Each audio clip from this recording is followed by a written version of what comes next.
واقعہ معراج تھا کیا؟ جوتا جو تھا وہ خون سے بھر چکا تھا، سر پہ، بازوؤں پہ، آنکھوں پہ پتھر تھے، آپ غش کھا کے گرے۔ واقعہ معراج میں نبی کریم صلی اللہ علیہ وسلم کی ملاقات کن کن لوگوں سے؟ پانی جہاں تھا وہاں رک گیا، بستر جہاں گرم تھا وہیں گرم رہ گیا، کنڈی جہاں ہل رہی تھی وہیں رہی۔ براق جو تھا وہ سفید رنگ کا جانور تھا۔ ٹرکوں کے اوپر وہ براق کی فوٹو نظر آ رہی ہوتی تھی کہ وہ آگے سے عورت ہے، پیچھے سے گھوڑا ہے۔ تو پھر سدرۃ المنتہا سے 7 اسکائی تک کیسے گئے؟ سدرۃ المنتہا کے قریب کا یہاں پہ آ کے جبرائیل کی بات ہو گئی۔ جبرائیل نے کہا تھا کہ یا رسول اللہ ایک بال کے برابر بھی آگے گیا نا تو بس۔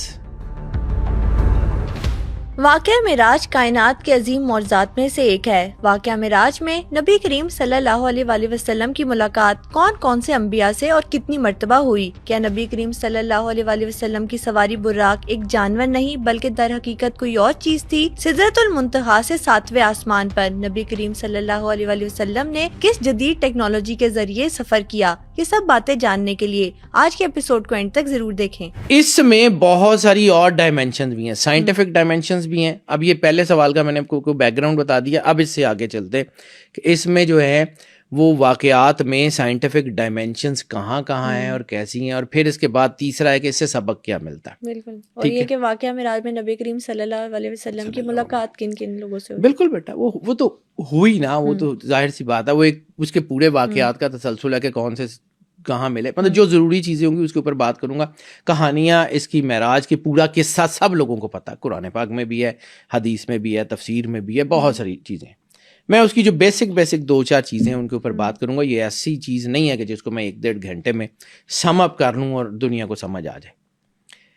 اب یہ جو واقعہ معراج ہے یہ شروع کہاں سے ہوتا ہے؟ سورہ بنی اسرائیل کی پہلی آیت میں اس کا ذکر ہے، سبحان الذی اسریٰ بعبدہ لیلا من المسجد الحرام الی المسجد الاقصی الذی بارکنا حولہ، کہ پاک ہے وہ ذات جو لے گیا اپنے بندے کو ایک ہی رات میں مسجد حرام سے مسجد اقصی کی طرف، کہ جس کے ماحول کو اس نے برکت دے دی۔ یہاں تک کا ذکر جو ہے وہ ایک اور ڈائمینشن ہے، اس سے آگے کا سفر ایک اور ڈائمینشن ہے، اور سدرۃ المنتہا سے آگے کا سفر ایک اور ڈائمینشن ہے۔ یہ 3 ڈائمینشنز ہیں اس کی، مسجد الحرام سے مسجد اقصی تک، مسجد اقصی سے سدرۃ المنتہا تک، اور سدرۃ المنتہا سے آگے کعبہ قوسین او ادنا تک۔ یہ 3 حصوں کو اگر آپ سمجھیں گے تو آپ کو معراج کا سیکوینس سمجھ آ جائے گا، معراج کے چیزوں کو سمجھ جائیں گے۔ اگر یہ نہیں سمجھیں گے تو پھر ایک ہی سفر کی 3 ڈائمینشنز ہیں، 3 علیحدہ ڈائمینشنز ہیں۔ سب سے پہلے کہ سرور انبیاء صلی اللہ علیہ وآلہ وسلم کی ذات والا صفات ہے کیا؟ وہ ہیں کسی ایک چیز میں کوئی نہ کوئی ایک بیٹری، کوئی نہ کوئی ایک لائٹ، کوئی نہ کوئی اس کی ایک ڈرائیونگ فورس ہوتی ہے۔ اگر وہ ڈرائیونگ فورس ختم ہو جائے گی تو وہ اپنا کام چھوڑ دے گی، چیز ڈیڈ ہو جائے گی۔ ٹھیک ہے، رسالت مآب اس پوری کائنات کی اس ہماری دنیا کی جان ہے۔ تو جیسے ہی سرور انبیاء نے قدم اٹھایا اس زمین سے تو پانی جہاں تھا وہاں رک گیا، جسم جہاں بستر جہاں گرم تھا وہیں گرم رہ گیا، کنڈی جہاں ہل رہی تھی وہیں رہی، رات جہاں تھی وہاں ساکت ہو گئی۔ اس سے آگے کی ڈائمینشن اس وقت شروع ہوگی جب سرور انبیاء واپس تشریف لائیں گے۔ اب اس کی سائنٹیفک ڈائمینشن کیا ہے؟ اگر آپ جو ہے وہ موومنٹ کی تھیوریز پڑھیں تو ہمارا سولر سسٹم پوری دنیا کے جو ہے نظام اور گلیکسی سے، یعنی ہمارا سولر سسٹم گلیکسی سے 18.5 سال پیچھے ہے۔ ایسے ہی ہے۔ بگ بینگ تھیوری تو ایک ہی دن کا دھماکہ کہتی ہے، سارا کچھ تو اسی وقت بنا تھا۔ پھر یہ ہماری زمین نے 18.5 سال بعد گھومنا شروع کیا تھا، یا اس کا مطلب ہے کہ درمیان میں کہیں وہ ٹائم رک گیا، یونیورس تو چل رہی تھی، ہمارا سولر سسٹم ساکت تھا۔ Quite a possibility. ٹھیک ہے، ہمارا سسٹم ساکت تھا اور دنیا کا باقی نظام چل رہا تھا، اس لیے ہم اس سے تھوڑا سا پیچھے چلے گئے۔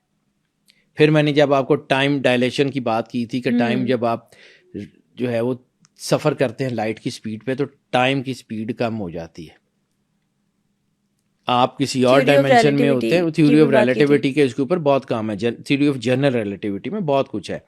معراج ہی ہے یہ ساری، آپ کو سمجھ آتی ہے کہ یہ چیزیں کس طرف جا رہی ہیں۔ اب یہاں سے جو سفر شروع ہوتا ہے، اللہ نے دل جوئی کے لیے سرور انبیاء کی آپ صلی کو اللہ علیہ وسلم اپنے آپ اپنے قریب بلایا. جبرائیل آ گئے. تو جبرائیل گائیڈ ہے، جبرائیل لیڈ نہیں کر رہا، اس کو سمجھنا پڑے گا. اب اس کے بعد جب میں نے براق کی بات کی تھی، تو براق ایک سواری ہے. اب کچھ لوگ کہتے ہیں کہ جو جانور ہے فلاں ہے، ہوگا. کچھ لوگ کہتے ہیں براق جو تھا وہ سفید رنگ کا جانور تھا. میرا جو عقیدہ ہے نا بیٹا، میری جو سرور انبیاء صلی اللہ علیہ وآلہ وسلم سے محبت ہے، مجھے وہ اس قسم کی کسی چیز کو ماننے نہیں دیتی. ہوتا ہوگا، میں اس کے نہ حق میں ہوں نہ اس کے مخالف ہوں، مجھے نہیں پتا. لیکن رسالت مآب سرور انبیاء صلی اللہ علیہ وآلہ وسلم کا جو مرتبہ ہے نا، وہ اس قسم کی چیز، وہ جو میں بچہ ہوتا تھا نا آج سے 40 سال پہلے، تو اکثر ٹرکوں کے اوپر وہ براق کی فوٹو نظر آ رہی ہوتی تھی کہ وہ آگے سے عورت ہے، پیچھے سے گھوڑا ہے. میرا عقیدہ اس کو مان نہیں سکتا. میں اپنے آپ کی بات کرتا ہوں، میری جو مرتبہ ہے نا سرور انبیاء کا، وہ مجھے اس چیز کو ماننے سے پیچھے رکھتا ہے. میں نہیں مانتا. ہوتا ہوگا، مجھے نہیں پتا، نہ میں اس کی اوتھینٹیکیسی کے اوپر بات کرتا ہوں. لیکن براق کا سائنٹیفک میننگ کیا ہے؟ برق یہ والی لائٹ نہیں، وہ جو آسمان کی ڈیوائن لائٹ ہے. یہ جو بجلی کڑکتی ہے وہ بھی نہیں. برق از دی ڈیوائن لائٹ. براق ملٹیپل ڈیوائن لائٹس. اور جب ملٹیپل ڈیوائن لائٹس کو سائنس نے کیلکولیٹ کیا تو وہ کہتے ہیں کہ یہ 6 کروڑ میل فی منٹ ٹریول کرتی ہے. اب 6 کروڑ میل فی منٹ ٹریول کرنے کا مطلب ہے million miles per second. Million مائل اگر ایک 10 لاکھ میل فی سیکنڈ کے حساب سے ٹریول کرتے ہیں تو زمین کا ڈایا کیا ہے؟ 12,500. تو آپ اس کی سپیڈ کو امیجن کر سکتے ہیں وہ کیا ہوگی؟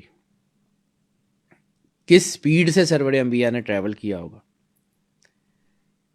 اچھا، جب آپ مسجد اقصیٰ میں پہنچتے ہیں تو مسجد اقصیٰ میں موسیٰ علیہ السلام سے ان کی تربت میں ملاقات ہوتی ہے، ابراہیم علیہ السلام سے ان کی تربت میں ملاقات ہوتی ہے، داؤد علیہ السلام سے ان کی تربت میں ملاقات ہوتی ہے، مسجد اقصیٰ.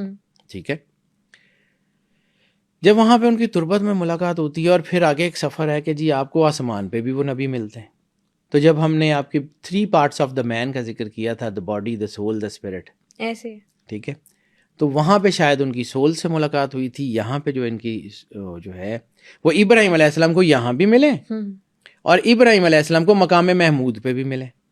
ابراہیم علیہ السلام کو یہاں بھی مسجد اقصیٰ میں جہاں پہ ان کا روضہ ہے وہاں پہ بھی ان سے ملاقات ہوتی ہے، گلے مل. پورا واقعہ آتا ہے رحیق المختوم میں بھی ہے. سلیمان ندوی نے بھی جو ہے وہ ندوی صاحب نے بھی اپنی سیرت میں لکھا ہوا ہے. یہ پوری تفصیل سے آتا ہے یہ واقعہ، بالکل جو آپ سرور انبیاء کو کہ سرور انبیاء کی زبان سے جو نکلا ہے نا وہی حق ہے. بے شک، اس میں تو کوئی شک، اس میں کوئی شک شبے کی گنجائش ہی نہیں ہے. یعنی دنیا کو صادق اور امین کا وہ مطلب سمجھ آتا ہے جو ہمیں پڑھایا جاتا ہے.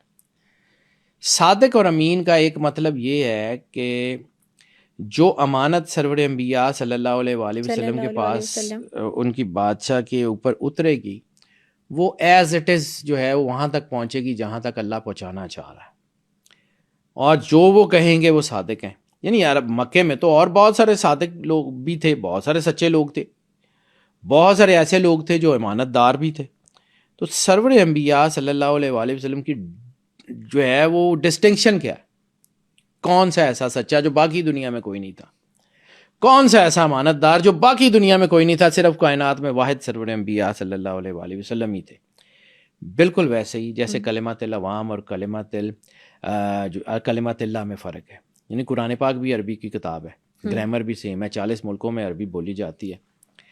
تو what is the difference between the words of God and words of people? ان کا سنٹیکس، ان کی انرجی، ان کی جو ہے سپیریورٹی. اسی طرح سرور انبیاء سرکار ختمی مرتبت بادشاہ کونین کی جو ہے وہ سپیریورٹی، ان کا سنٹیکس. یعنی صرف امانتیں واپس کرنے والا امین نہیں ہوتا. امین وہ ہے کہ جس کے وجود کے اوپر قرآن بھی اترے گا، حدیث بھی اترے گی اور روزمرہ کے معاملات بھی ہوں گے. قرآن پاک کہتا ہے ما ینطق عن الہوی ان ہوا الا وحی یوحی، کہ سرور انبیاء صلی اللہ علیہ وآلہ وسلم تو کوئی لفظ ہی نہیں بولتے سوائے اس کے کہ جو ان کے اوپر وحی ہو.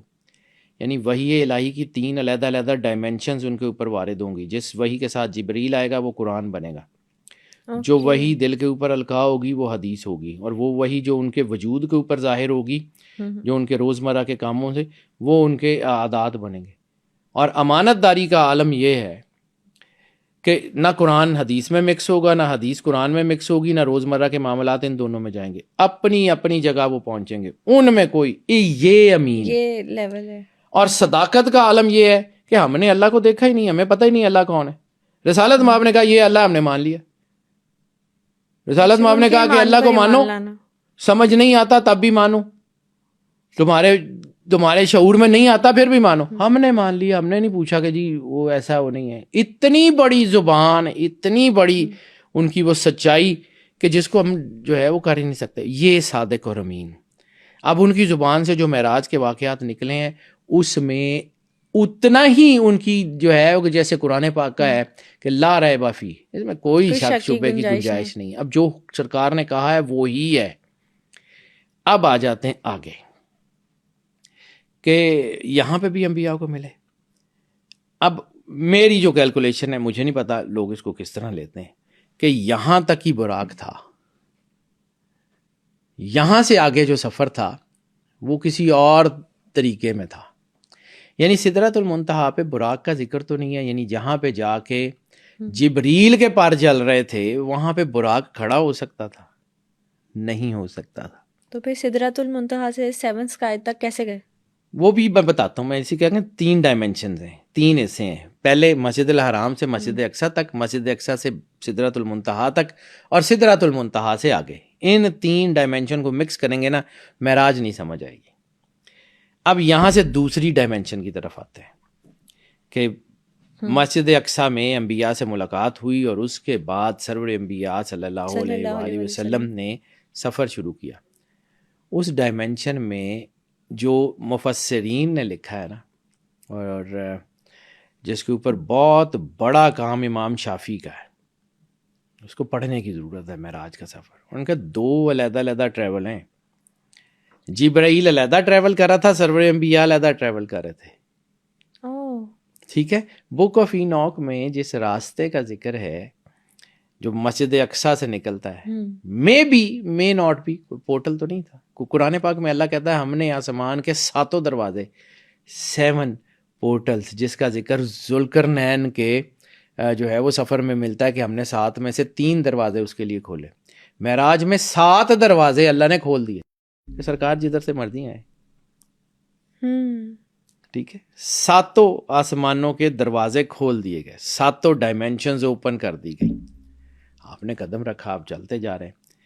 اب جبریل گائیڈ ہے، دکھا رہا ہے کہ یہ ہے، یہ جنت ہے، یہ دوزخ ہے۔ پہلے آسمان پہ مختلف انبیاء سے ملے، پہلے آسمان پہ یعنی دروازہ کھلتے ہی آدم علیہ السلام سے ملاقات ہوئی، پھر مختلف انبیاء سے ملتے ملتے ملتے جب مقام محمود پہ پہنچے تو وہاں پہ ایک بزرگ کا ذکر ہے کہ وہ سفید داڑھی اور لمبے بال وہاں بیٹھے ہوئے تھے۔ اور مقام محمود کیا، جس کا میں نے آپ کو ذکر کیا تھا کہ we are living in the replica, خانہ کعبہ ریپلیکا ہے مقام محمود کا۔ یہ وہ کعبہ ہے جو فرشتوں کی سجدہ گاہ ہے۔ وہاں پہ جن سے ملے ہیں ان کا نام ہے ابراہیم علیہ السلام۔ وہ سارے نبی جو رسالت میں آپ کو مل رہے تھے تو وہ کہہ رہے تھے کہ ہمارے بھائی تشریف لے آئے، اور یہاں پہ جو جملے ہیں انہوں نے اٹھے اور رسالت مآب کو گلے لگا کے کہا کہ میرا بیٹا آ گیا ہے۔ رسالت مآب نے اپنا جو تعارف کرایا ہے کہ میں انا ابن ابراہیم، کہ میں ابراہیم کا بیٹا ہوں۔ ٹھیک ہے، حضرت ابراہیم نے رسالت مآب کو کہا تھا کہ میرا بیٹا آ گیا ہے۔ اب یہاں تک کا سفر مقام محمود کا یا سدرۃ المنتہا کے قریب کا، یہاں پہ آ کے جبرائیل کی بس ہو گئی ہے۔ اب یہاں سے ایک تیسری ڈائمنشن شروع ہوتی ہے، اس کو سمجھیے گا۔ اس کی دلیل کے طور پہ میں بتاتا ہوں کہ اگر آگے کا راستہ معلوم نہیں تھا تو جبرائیل جو گائیڈ تھا، جو دکھا رہا تھا، اس کے بغیر آپ گئے کیسے؟ پہلے سے معلوم تھا، یعنی اس میں گائیڈ کو تو اس لیے بھیجا جانا تھا نا کہ انہیں نہیں معلوم۔ ٹھیک ہے، انہوں نے خود موجود تھے، وہ سارا کچھ، وہ مطلب دنیا کی، یعنی ہمارے ہاں ایک مسکنسیپشنز بھی یہ ہوتی ہیں۔ ٹھیک ہے، اس کے اوپر میں نہیں بات کرتا، علماء جانے، ان کا کام جانے، میں عالم نہیں ہوں، میں سائنس کا آدمی ہوں۔ رسالت مآب کی جو اونٹنی تھی اس کو ہجرت کے بعد پتہ تھا کہ اس نے ابو ایوب انصاری کے گھر میں ٹھہرنا ہے. جب اس کو کھول دیا گیا اور کہا گیا کہ جس کے گھر کے آگے یہ اونٹنی بیٹھ جائے گی تو جو ہے وہ وہاں پہ سرکار قیام کریں گے. اور اس اونٹنی کو پتہ تھا کہ اس سے رسالت مآب کے آنے سے 1000 سال پہلے طبہ الخیری نے یہ گھر بنوایا ہوا ہے، اور اس نے ایک خط جو ہے وہ حضرت ابو ایوب انصاری کے خاندان میں رکھوایا ہوا ہے کہ جب وہ آخری نبی یہاں آئیں گے تو ان کو یہاں رکھنا، اس گھر میں ان کا انتظام کرنا. اور پھر جو ہے وہ یہ گھر رسالت مآب کے لیے بنوائے تھے اس نے 1000 سال پہلے، یعنی سرور انبیاء کے ہجرت کے 1000 سال پہلے اس بادشاہ نے، جس کو وہ دکھایا گیا تھا کہ آخری نبی یہاں آئیں گے، اور اس نے ایک خط لکھا تھا رسالت مآب کے لیے. وہ خط بھی 1000 سال سے محفوظ تھا. اونٹنی کو پتہ تھا اسی گھر میں ٹھہرنا ہے. تو جن کی اونٹنی تھی وہ سرور انبیاء پاک بادشاہ کائنات کے، ان کو کیسے نہیں معلوم ہوگا؟ ٹھیک ہے. تو وہ کائنات کے رازوں سے واقف ہیں. وہ کائنات میں اللہ کی جو سب سے قریب ترین ہستیاں، یعنی جن کے کہنے پہ ہم نے غیب اللہ کو مان لیا، جن کے کہنے پہ ہم نے اس اللہ کو مان لیا جو ہماری نظروں میں نہیں ہے، ظاہر نہیں ہے، غیب ہے. تو جن کی کہنے پہ ہم نے وہ سب سے بڑا غیب مان لیا، ان کو ہم یہ کہتے ہیں کہ جی ان کو نعوذ باللہ غیب کا علم نہیں. نعوذ باللہ. ٹھیک ہے. اب آ جاتے ہیں تیسری ڈائمنشن پہ. سدرۃ المنتہا ہے کیا؟ بک آف اینوک میں ایک پردے کا ذکر ہے کہ اللہ نے زمین اور آسمان اور عرش کے درمیان ایک ایسا پردہ بنایا جس کو کوئی پار نہیں کر سکتا، کوئی ایک پار نہیں کر سکتا. اور بک آف اینوک میں ایک درخت کا بھی ذکر ہے. کہیں وہ سدرۃ المنتہا تو نہیں ہے؟ یہ بھی کہا جاتا ہے کہ ایک بیری کا درخت، بلیک ہول، اور یہ جو واقعہ میں ہو سکتا ہے بلیک ہول ہو. میں نے آپ کو وہی کہا ہے نا کہ جو اب میں پورٹلز کا ذکر کر رہا ہوں کہ جو سفر جس کے امام شافعی نے لکھا ہے کہ وہاں پہ سرکار سواری پہ نہیں ہے، سرکار خود جو ہے وہ سفر کر رہے ہیں اور جبرائیل ساتھ ساتھ ہے اور بتاتا جا رہا ہے. تو وہ مے ناٹ بی، مفروضے کی بات کروں، ہو سکتا ہے پورٹل سے ہو. یعنی ذوالقرنین جس کا تعارف اللہ صرف عبد صالح کے نام سے کراتا ہے، نیک بندہ، ایک عبادت گزار بندہ، ایک پرہیزگار بندہ، اس کی ڈائمنشن اتنی زبردست ہے. تو جس کی وجہ سے یہ سارے کائنات بنی ہوئی ہے، ان کی ڈائمنشن کو آپ سمجھتے ہی نہیں ہیں. وہ کیا ہے؟ وہ کس چیز کا نام ہے؟ رسالت مآب سرور انبیاء صلی اللہ علیہ وآلہ وسلم کی ذات، ان کی ہستی، ان کا مقام، ان کا کردار ہے کیا؟ کبھی آپ سمجھتے ہیں؟ وہ پردہ، اس پردے سے تو مطلب یعنی پیچھے پردے بہت سارے ہیں، زمین اور آسمان کی اقطار سماوات، یہ وہ آخری پردہ ہے کائنات کا کہ جس کے آگے اللہ کی ذاتی حدود شروع ہوتی ہے، پرسنل سپیس. خالق اور مخلوق کے درمیان جو آڑ ہے اس کا نام ہے سدرۃ المنتہا. سدرۃ المنتہا. اور وہ جو سدرۃ المنتہا ہے، وہاں پہ آ کے جبرائیل نے کہا تھا کہ یا رسول اللہ ایک بال کے برابر بھی آگے گیا نا تو بس. حالانکہ جبرائیل مقرب ہے، حالانکہ جبرائیل اللہ کے بہت قریب ہے، حالانکہ ان مقرب ترین فرشتوں میں ہے جو اللہ سے جب چاہتے ہیں گفتگو کرتے ہیں.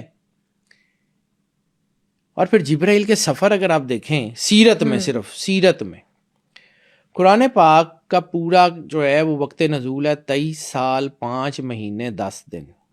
ٹھیک ہے. تو جبرائیل علیہ السلام وحی کا فرشتہ ہے. یہ نبیوں کے پاس بھی 1 یا 2 مرتبہ سے زیادہ نہیں آتا تھا. جس وقت اللہ کا پیغام دینا ہوتا تھا موسیٰ علیہ السلام کے پاس، ابراہیم علیہ السلام وہی لے کے آتے تھے، باقی عموماً وہ نہیں آتے تھے.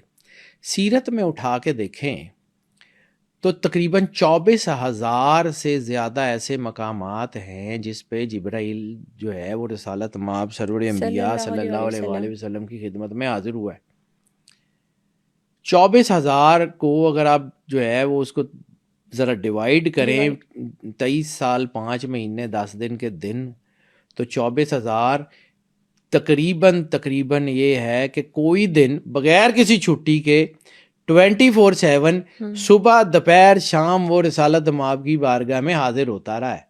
یعنی عام 1,24,000 نبیوں کے پاس زندگی میں 1 یا 2 مرتبہ. اور رسالت مآب سرور انبیاء کا اعجاز یہ ہے کہ جبرائیل کے واقعات 24,000 مرتبہ سے زیادہ ملتے ہیں. تو جو اس کو ہم اگر ایوریج نکالیں تو ایک دن میں کم از کم 3 مرتبہ 24 گھنٹے میں 3 مرتبہ اس کی حاضری ضروری تھی وہاں پہ کہ یا رسول اللہ یہ ہو گیا، یا رسول اللہ یہ ہو گیا. یعنی مطلب اس کی ڈیوٹی کی پیک تھی وہ. اب وہاں سے جب وہ لے کے چلا تو اس نے کہا یا رسول اللہ یہاں آ کے میرے سے ڈیوٹی نہیں ہوتی. اس سے آگے خود گئے ہیں سرور انبیاء. اب کچھ کہتے ہیں جی رف کچھ تخت تھا وہ آیا ہوگا، تو اس سے آگے اللہ کی ذاتی جورسپروڈنس ہے، پرسنل. یعنی کائنات پوری اللہ کی جورسپروڈنس ہے، لیکن ایک اس کی جو ہے وہ کریٹیوٹی کی جورسپروڈنس ہے اور ایک اس کی پرسنل جورسپروڈنس ہے. یعنی ایک کوئی شاعر ہوتا ہے، اس کا دیوان ہوتا ہے، اور ایک وہ شاعر خود ہوتا ہے. بہت خوبصورت اس کی شاعری میں شاعر کا پورا خیال سارا کچھ جھلک رہا ہوتا ہے، لیکن ایک وہ شاعر کی ذات ہوتی ہے. تو سدرۃ المنتہا سے آگے پرسنل ذاتی حدود شروع ہو گئی تھی. ذاتی حدود میں جبرائیل کی اوقات نہیں تھی جائے، سرکار خود گئے. اب یہ اللہ جانے، سرور انبیاء جانے کہ وہاں ڈائمینشن کیا تھی، کیسے گئے کیسے نہیں گئے. لیکن ایک چیز تو سمجھ آتی ہے نا، سارے رستوں کا خود پتہ تھا. جب تک دل کیا جبرائیل کو ساتھ رکھا، جب کہا کہ بس اب یہاں ٹھہر جاؤ میں خود جاؤں گا. یہ ڈائمینشن ایک اور ہے معراج کی. پھر معراج کی ایک بہت خوبصورت جو اس کی انتہا بنتی ہے، جس کا قرآن پاک میں ذکر ہے، کعبہ قوسین او ادنا، 2 کمانے یا اس سے بھی کم. تو یہ بات بیٹا اکثر لوگوں کو سمجھ نہیں آتی، یہ اوپر سے گزر جاتی ہے یا اس کا غلط مطلب لیتے ہیں. تو اس لیے میں بہت ساری باتیں کرنے سے کتراتا بھی ہوں کہ کوئی جو ہے نا وہ اپنی لا علمی میں گستاخی نہ کر بیٹھے. لیکن اس کو سمجھانے کے لیے بھی بات بھی ضروری ہوتی ہے. بالکل. کمان ہوتی ہے سیمی سرکل، ٹھیک ہے، اور جو ہے 2 سیمی سرکل مل کے ایک کمپلیٹ سرکل بناتے ہیں. میتھمیٹکس تو یہی کہتا ہے. ہم جب کوئی فوت ہوتا ہے تو کہتے ہیں انا للہ و انا الیہ راجعون، کہ ہم وہاں سے تھے، وہاں سے نیچے آئے اور اب واپس چلے گئے ہیں. تو ہماری زندگی کا وہ جو سائیکل ہے وہ کمپلیٹ ہو گیا. ٹھیک ہے، یعنی ایک سیمی سرکل ہے اوپر سے نیچے آنے کا، اور دوسرا سیمی سرکل ہے نیچے سے اوپر واپس اپنی منزل پہ پہنچنے کا. اس کو سمجھیے. جو حدیث کے ڈائمینشن ہے کہ موتو قبل ان تموتو، مر جاؤ اس سے پہلے کہ تمہیں موت آئے. تو اس کا مطلب یہ تو نہیں ہے کہ جان ختم کر لو. اس کا مطلب ہے کہ تمہارا اس جہان کے ساتھ انٹریکشن ایسے ہو جائے کہ تم اللہ کے ساتھ جڑ جاؤ. ٹھیک ہے، یہ کمپلیٹ جو ہے اس کی بھی معراج. یعنی آپ کو صرف سرور انبیاء کی ذاتی معراج نہیں ہے، یہ آپ کو اپنے کانسیپٹ کی، اپنے عقیدے کی، اپنی ایمان کی معراج بھی معراج شریف میں نظر آتی ہے. سرور انبیاء کی معراج میں آپ کو سمجھ آتی ہے کہ آپ کہاں کھڑے ہیں. کعبہ قوسین او ادنا، یعنی زمین سے آسمان کا سفر اور آسمان سے زمین تک کا سفر. یعنی صفات الہیہ سے سرور انبیاء تک کا اور سرور انبیاء سے اللہ تک کا سفر. That is the complete comprehensive oneness. Complete comprehensive oneness. کہ اس کے بعد آپ کے وہ ختم ہو جاتے ہیں پیمانے، آپ کی اکائیاں ختم ہو جاتی ہیں، آپ کی کیلکولیشنز ختم ہو جاتی ہیں. آپ طے ہی نہیں کر سکتے کہ کتنا دور اور کتنا قریب. وہاں پہ جا کے ڈسٹینس ختم ہو گیا، وہ 0 لائن بھی کراس کر گئے. تو اس کے بارے میں ہم جو ہے وہ اس کو سمجھیے کہ what is the complete comprehensive oneness. اب یہ وننس کو لوگ کچھ اور سمجھنے لگ جاتے ہیں. تو اللہ کائنات کا مالک ہے، اللہ نے دین دیا، اس دین کو پہنچایا سرور انبیاء صلی اللہ علیہ وآلہ وسلم میں. لیکن دین تو دونوں میں کامن ہے. وہ جو کووننٹ الست میں جو ہے وہ اللہ نے تمام مخلوقات سے سائن کروائی تھی، سے وعدہ لیا. تو جب الست میں وہ جو ہے وہ سائن کروا لی گئی تھی، کس کے لیے؟ پھر شیطان کے واقعے میں جو قرآن پاک میں آتا ہے، ام انت من العالین ام کنت من العالین، کیا تو ان عالین میں سے ہے؟ عالی کہتے ہیں علی کی جمع کو، اعلیٰ ترین. یعنی جب شیطان نے کہا کہ یہ تو مٹی سے بنا ہے، میں آگ سے بنا ہوں، ابا وستک پر تو نے تکبر کر رہا ہے. تو جملوں کو سمجھیے، قرآن پاک کتنی خوبصورت کتاب ہے اور کتنا زبردست ہے. تو تکبر کرتا ہے، تو ان عالین میں سے ہے. کون تھے وہ عالین؟ جن کے نام عرش کی ساکھ پہ لکھے ہوئے تھے، جن کے ناموں کے وسیلے سے آدم کی توبہ قبول ہوتی ہے، جن کے ناموں کے وسیلے سے نوح علیہ السلام کی کشتی طوفان سے پار لگتی ہے، جن کے ناموں کے وسیلے سے جو ہے وہ نبیوں کی مصیبتیں ٹلتی ہیں. سوچنا وہ کون تھے؟ ضروری ہے. آج بھی میثاق النبیین میں ایک واقعہ لگا ہوا ہے، بلکہ ایک تصویر ہے اس کے اوپر.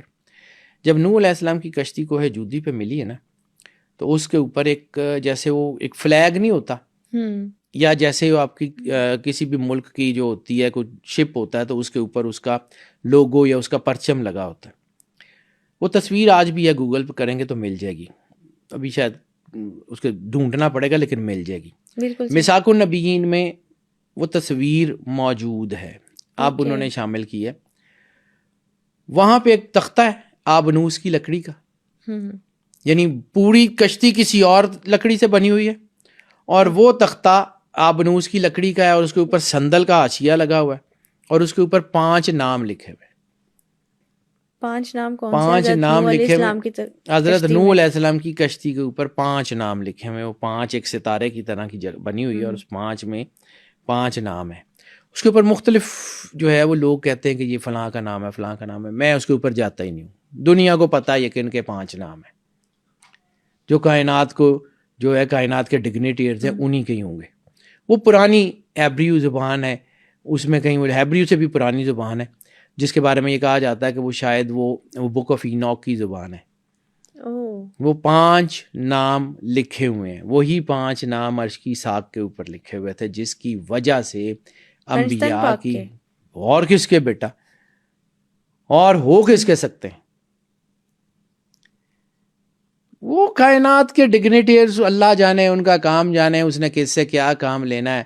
ہم لوگوں کے ساتھ مسئلہ یہ ہے کہ ہم نے جو کائنات کے ڈگنیٹریز ہیں نا، ان کو بھی شیعہ سنی وہابی میں بانٹ دیا کہ جی یہ شیعہ ہے نہ تو نہ لیندے نے دیسی نہیں لینا. وہ یہ کہتے ہیں تو بیٹا اللہ نہ شیعہ ہے نہ سنی ہے، نہ سرور انبیاء صلی اللہ علیہ وآلہ وسلم کا دین، نہ شیعوں کا دین ہے نہ سنیوں کا دین ہے. وہ دین فطرت ہے، اس کو ایز اٹ از ماننا پڑے گا. نہیں مانیں گے تو اپنی مرضی، آپ جانے، آپ کا کام جانے. میں پھر کہتا ہوں کہ نہ میں مفتی ہوں، نہ میں عالم ہوں، نہ میں نے اس کا جواب دینا ہے. وہ کوئی عالم جواب دے سکتا ہے، کوئی مفتی جواب دے سکتا ہے. میں سائنس کا آدمی ہوں، میں ڈائمینشن پڑھاتا ہوں، مجھے جس طرح سمجھ آتی ہیں. تو ان ڈائمینشن کو پڑھتے ہوئے مجھے یہ سمجھ آیا کہ کائنات کا سب سے کمپریہنسو دین اسلام ہے. میں نے ان ڈائمینشن سے کلمہ پڑھا، میں نے ان سے سیکھا ہے کہ یہ جو ڈائمینشنز ہیں یہ تو میچ ہی بڑی کمال کی کرتی ہے. مجھے وہ آتا ہے بیٹا. میں کبھی آج تک نہ کلیم کیا اور نہ اللہ وہ وقت لائے کہ میں کو کلیم کروں. مجھے ڈر لگتا ہے، کلیم نبھانے پڑ جاتے ہیں. اللہ تعالیٰ، میں عام سا آدمی ہوں اور میں بڑا خوش ہوں اس میں. مجھے کوئی ضرورت نہیں ہے نہ بڑے ہونے کی، نہ اپنے علم کی کوئی مجھے کچھ چاہیے. مجھے جس کو میں نے بتانا ہے، جس نے کہا مرنے کے بعد میرے سے حساب لینا ہے، میں اس کو بتاؤں گا جا کے کہ مالک یہ تو نے مجھے عقل دی تھی، سمجھ دی تھی، جو مجھے سمجھ آتا تھا میں نے ایز اٹ از لوگوں کو بتا دیا. غلطی ہے یا نہیں ہے مالک تو جان، تیرا کام جانے. مجھے جتنی، جیسے وہ فرشتوں نے اللہ کو کہا تھا کہ لا علم لنا الا ما علمتنا، کہ ہمارے پاس تو اتنا ہی علم ہے جتنا تو نے دیا. تو جتنی عقل سمجھ تو نے دی تھی، دیانت داری سے اس کو استعمال کرتے ہوئے جو میرے پاس جواب آیا تھا میرے سامنے، میں نے وہ لوگوں کو بتا دیا. اب آگے اس کا مطلب کیا ہے؟ وہی 5 نام ہیں، وہی کائنات کے جو ہے وہ ڈگنیٹیرز ہیں. ٹھیک ہے، انہی کے نام سے سارا کچھ چلتا ہے. حدیث قصہ میں اسی کا تو ذکر ہے کہ یہی 5 ہیں جن کے لیے میں نے آسمان بنائے، یہی 5 ہیں جن کے لیے ہوائیں چلائی ہیں، یہی 5 ہیں جن سے دنیا کا نظام جو ہے. تو پھر رسالت میں آپ نے کہا ہاں ہونا اہل بیت، کہ یہی میرے اہل بیت ہیں. ایسے ہی ہے، وہ کائنات کے مالکوں کا گھر ہے بیٹا. وہ ان کا رشتہ داری نہیں ہوتی، ان میں کسی رشتہ داری کا کوئی تعلق نہیں ہے کہ جی وہ رسالت مآب کی بیٹی ہیں، بیٹے ہیں، وہ رسالت مآب کے داماد ہیں. نو، وہ ان سیلف اپنی ذات میں مکمل ہے. اس لیے اللہ نے اس گھر میں اکٹھے کر دیے. اس لیے اللہ نبیوں کے مددگار کہیں سے بھی چنتا ہے، اس کی مرضی. وہ اللہ ہے، وہ آل ان آل ہے. وہ ہم سے پوچھ کے کرے گا، وہ ہماری مرضی سے کرے گا؟ نہیں. اب واپس آتے ہیں اسی ڈائمینشن کے طرف کہ یہ جو سفر ہے نا معراج کا، اس سے سبق کیا ملتا ہے. اب وہ کعبہ کو حسین بھی بتا دیا، اب اس سے سبق کیا ملتا ہے. علامہ صاحب کا ایک شعر ہے، سبق ملا ہے معراج مصطفیٰ سے مجھے، مقام بشریت کی زد میں ہے گردوں.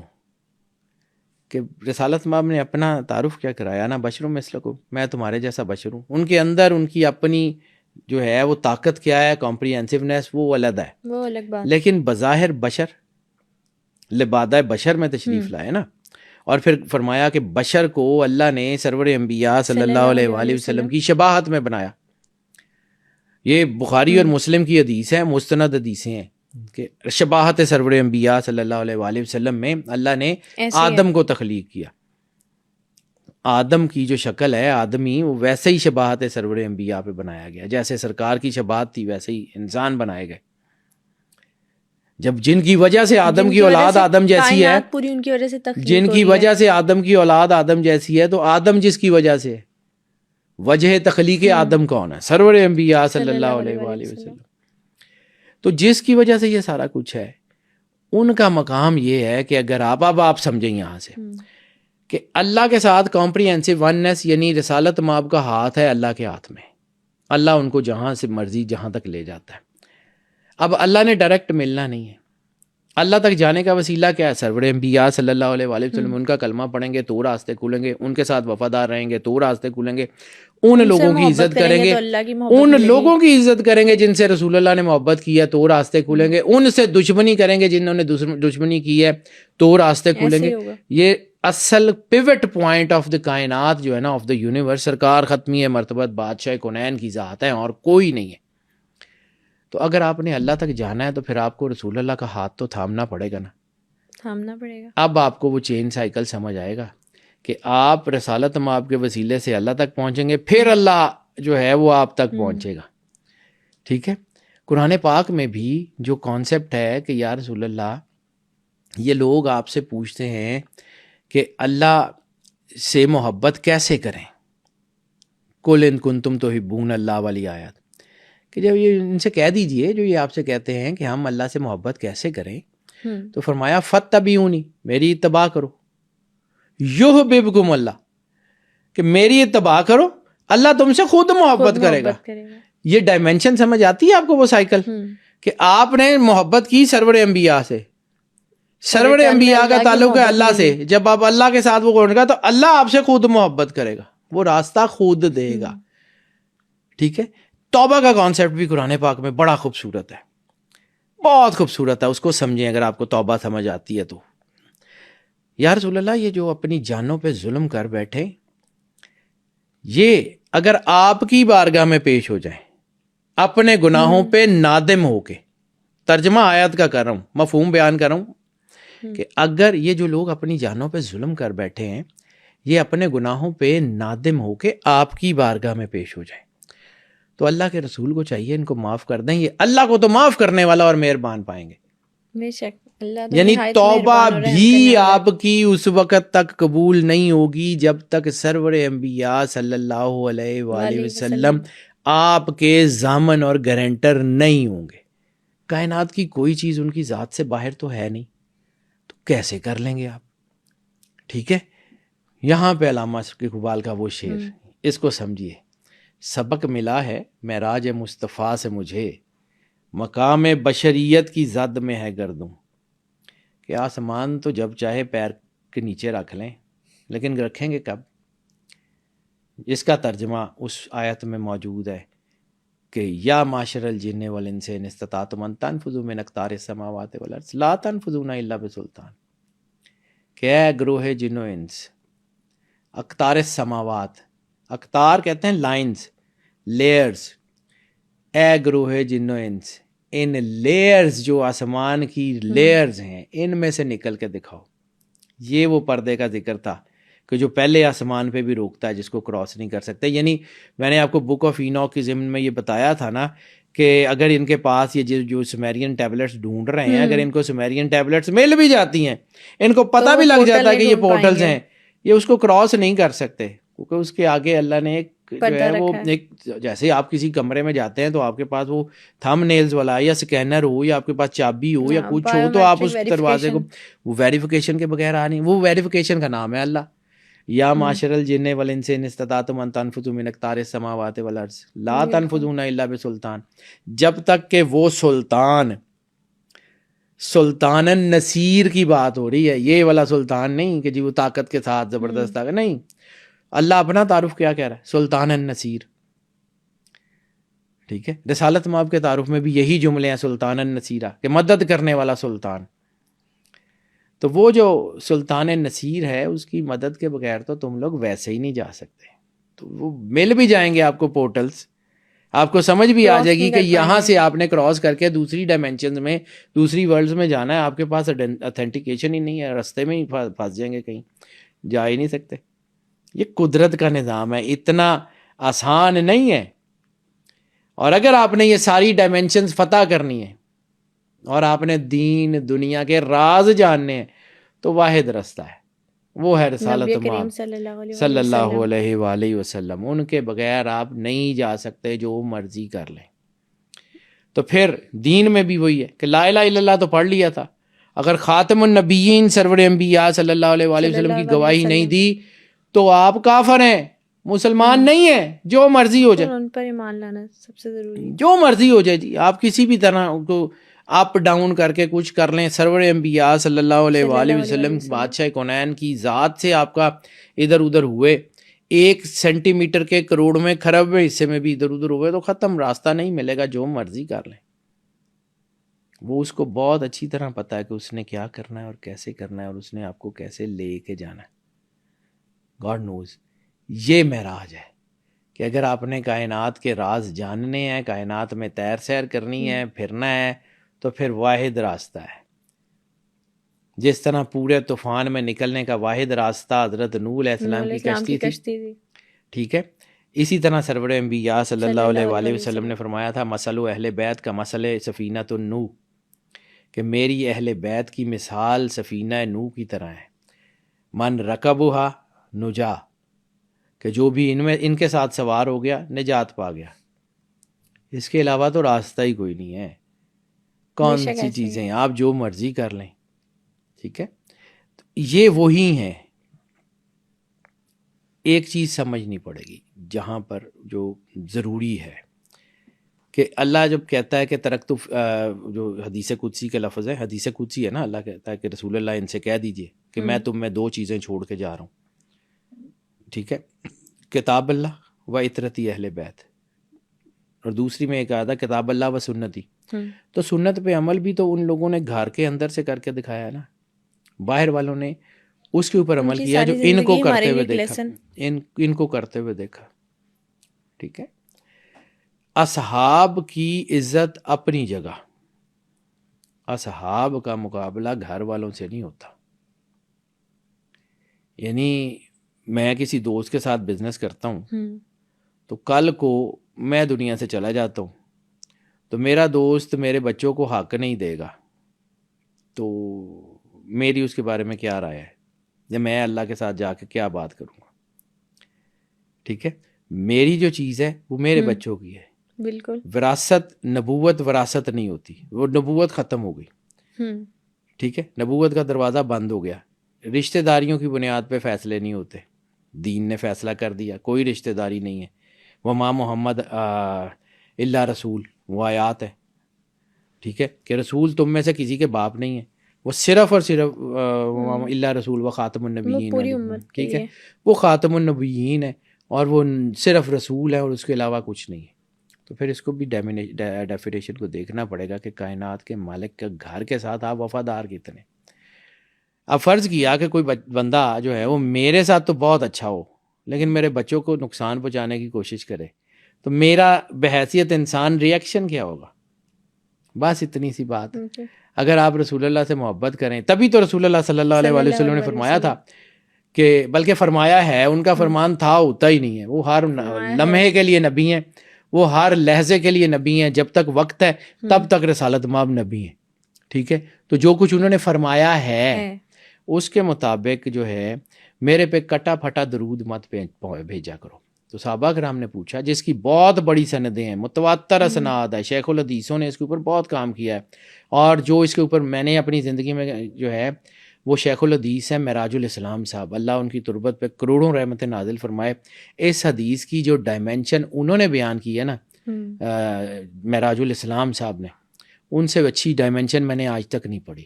شیخ الحدیث ہیں, یہ بہت شاندار آدمی, لاہور میں ہی ہوتے تھے, میری ان سے 2-3 دفعہ کی ملاقات بھی ہے. بہت شاندار. اس حدیث کی ڈائمینشن معراج الاسلام صاحب سے زیادہ اچھی کوئی نہیں بیان کر سکتا کہ کٹا پھٹا درود نہ بھیجا کرو, مجھ پہ پڑھو اور میری آل پہ مت پڑھو. آل رسول, اگر آل رسول کی اہمیت نہ ہوتی نا تو نماز میں درود ابراہیمی میں آل ابراہیم کے ساتھ آل محمد کا ذکر نہ ہوتا. یعنی آپ مانیں یا نہ مانیں لیکن آپ کو نماز میں وہ نہیں پڑھیں گے نا تو نماز کے واجبات میں سے ہے, نماز ہوگی نہیں. یعنی نماز میں جس چیز کا آپ اقرار کرتے ہیں باہر نکل کے اس کو بھول جاتے ہیں, تو اور کس کو کہتے ہیں کردار میں جو ہے وہ چیزیں ہوں تو منافقت اور کس کو کہتے ہیں, ہپوکریسی اور کس کو کہتے ہیں. یعنی آپ کا زبان پہ کچھ ہو اور وجود پہ کچھ اور طاری ہو, اسی کو منافقت کہتے ہیں. تو سمجھ لیجئے گا کہ آپ اگر نماز میں اقرار کرتے ہیں کہ اللہ برکت بھیج, سلامتی بھیج, تو ہم دعا نہیں کر سکتے سرکار ختمی مرتبت بادشاہ کونین کے لیے. ہماری اوقات حیثیت کیا ہے کہ ہم سرکار کو, کوشش کر ہمیں پتہ ہی نہیں درود کیا, اللہ جانے ان کا کام جانے. ہم تو اس کو کہہ دیتے ہیں کہ مالک تو ہی ہے, تو بہتر سمجھتا ہے سرکار ختمی مرتبت بادشاہ کونین کی بارگاہ میں سلامتی بھیج دے. لیکن اس کی ایک ڈائمینشن, صرف ایک ڈائمینشن, میں چونکہ بیٹا میں نے آپ کو کہا کہ میں دروازے کھولنے کی کام کرتا ہوں, میں صرف ایک سوچ کا دروازہ کھولتا ہوں. آپ نے سرور انبیاء صلی اللہ علیہ وآلہ وسلم بادشاہ کونین کی بارگاہ میں سلام بھیجا, السلام علیکم یا رسول اللہ. اب آپ نے تو جو کچھ بھیجا وہ آپ نے اپنے مطابق بھیجا نا, تو کبھی یہ سوچیں کہ وہاں سے وعلیکم السلام کا جواب آ جائے, کبھی زندگی میں ایک بار ہی آ جائے, آپ کی تو 10 نسلیں تر جائیں گی. جس کے لیے رسالت مآب نے کہہ دیا اس کو سلامتی ہے, اس کو پھر اگلے جہان میں بھی سلامتی ہے, اس کو اس جہان میں بھی سلامتی ہے, اس کو کائنات کے کسی مقام پہ اس کو ضرورت ہی نہیں ہے. کبھی اس ڈائمینشن کو سوچئے گا کہ یہ کتنی بڑی ڈائمینشن ہے. یا ایھا الذین آمنوا صلوا علیہ وسلموا تسلیما, کہ اے ایمان والو تم بھی, اللہ اور اس کے فرشتے. اب یہاں ایک اور ڈائمینشن میرے ذہن میں آگے چلیں, اس کے اوپر بھی بات کر لیتے ہیں. معراج کا سفر ہے اور پہلے آسمان پہ بھی تمام فرشتوں نے رسالت مآب کا استقبال کیا, دوسرے آسمان پہ بھی وہاں کی مخلوق نے استقبال کیا, تیسرے میں بھی وہاں کی مخلوق اور نبیوں نے استقبال کیا. یعنی وہ ساری مخلوق جن کا کام صرف اور صرف عبادت ہے, جو تسبیح اور تحلیل کرتے رہتے ہیں, جو سجدے میں ہیں, ان سب کو اپنے کاموں سے روک کے استقبال سرور انبیاء پہ لگا دیا اللہ نے کہ چھوڑیں ادھر جائیں. یہ زیادہ امپورٹنٹ ہے, ٹھیک ہے. یعنی اس عبادت سے بھی افضل چیز تھی سرور انبیاء صلی اللہ علیہ وآلہ وسلم کا استقبال, کہ فرشتوں کو عبادتوں سے روک دیا کہ روکو ادھر جاؤ. کیا معراج کی ڈائمینشن میں یہ نہیں آتا کہ تمام مخلوقات نے رسالت مآب کا استقبال کیا, جنات نے کیا, فرشتوں نے کیا, مطلب ساروں نے, جو پہلے آسمان پہ, جس کی ویسے جنات کی تو وہاں نہیں ہے, لیکن کیونکہ جنوں اور انسانوں کو ادھر ہی مقید کیا گیا, باقی جتنی باطنی مخلوق ہیں ہمیں ان کا پتہ ہی نہیں, تو ان سب نے استقبال کیا. کیا وہ اپنی تسبیح تحلیل سے رکے تھے؟ دیکھو یہ ڈائمینشن کتنی بڑی ہے. یہ معراج آپ کا کیا خیال ہے کہ یہ بس ہم نے بتا دیا اور بس ہو گیا, یہ کہانی ہم سنا کے گزر گئے اور بس ختم ہو گئی؟ نہیں, یہ وہ مقام ہے کہ جہاں پہ آپ نے اللہ کے قریب جانا ہے.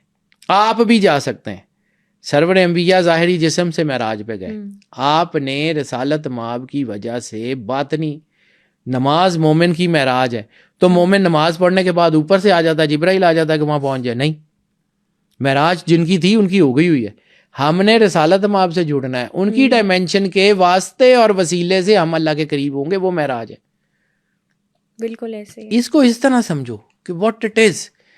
سرور انبیاء سرکار ختمی مرتبت کی ڈائمینشن, صلی اللہ علیہ وآلہ وسلم کی ڈائمینشن, آپ کا کیا خیال ہے کہ یہ بالکل عام سی ڈائمینشن ہے کہ بس ہو گیا؟ اس کو سمجھیے. بالکل ایسے ہی سر, یہ بیٹا دین ہے. مجھے تو یہی سمجھ آتی ہے, مجھے معراج بھی یہی سمجھ آتی ہے, مجھے اس کا سیکوینس بھی یہی سمجھ آتا ہے کہ اگر آپ رسول اللہ سے جڑ جائیں تو آپ ساری کائنات آپ کی ہے. خالق سے جڑ جائیں گے تو مخلوق آپ کا راستہ نہیں روک سکے گی. ہمارے پاس بھی, میرے پاس بھی روز کیس آ جاتے ہیں, جی جن چڑھ گیا.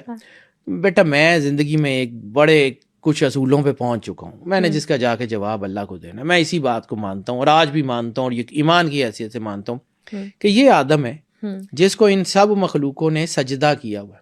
ان کی جرت نہیں ہے آدم یا آدم کی اولاد پہ ہاتھ ڈال رہے ہیں. یہ اپنے مقام سے گرے گا تو یہ حاوی ہوں گی. اب ساری زندگی سارے بابے یہ کہتے ہیں کہ جی جن اتارو، جن لاؤ، جن لاؤ. اس کو کوئی نہیں کہتا. تو انسانیت کے مقام پہ آ جائے، ان کی ضرورت ہی نہیں ہے، راستہ چھوڑ دیں. اپنے آپ کو اللہ سے جوڑ دیں. یعنی اللہ کے نور کے آگے جبرائیل کھڑا نہیں ہو سکتا ہے، مخلوقاں کھڑیاں ہوں گی. تو اپنے آپ کو اللہ سے جوڑ لیں، یہ راستہ چھوڑ دیں گی. وہ بابے اندھی روزی چل دی ہے، چلو چل دی رہنے دو. لیکن میں بیٹا، میں نے جا کے اللہ کو جواب دینا. میں کسی اور ڈائمینشن کا آدمی ہوں. مجھے یہ سمجھ آتی ہے کہ یہ کائنات بہت آسان ہے اور راستہ سرور انبیاء کا ہے. بس رسالت کا راستہ ہے، وہ کر لیں. آپ کو کائنات راستہ دے گی. نہیں کریں گے تو جو مرضی کر لیں، ایسا ہی ہے. نہیں ملتا راستہ. اگر آپ سرور انبیاء سے جڑے ہوئے ہیں تو کائنات میں کہیں بھی چلے جائیں. یعنی اگر آپ ڈگنیٹیئرز میں ہیں، رسالت آپ کے نور سے نوری ہو گئے ہیں، پھر آپ کے لیے راستے کھلے. نہیں تو سارے ہی بند ہیں، جو مرضی کر.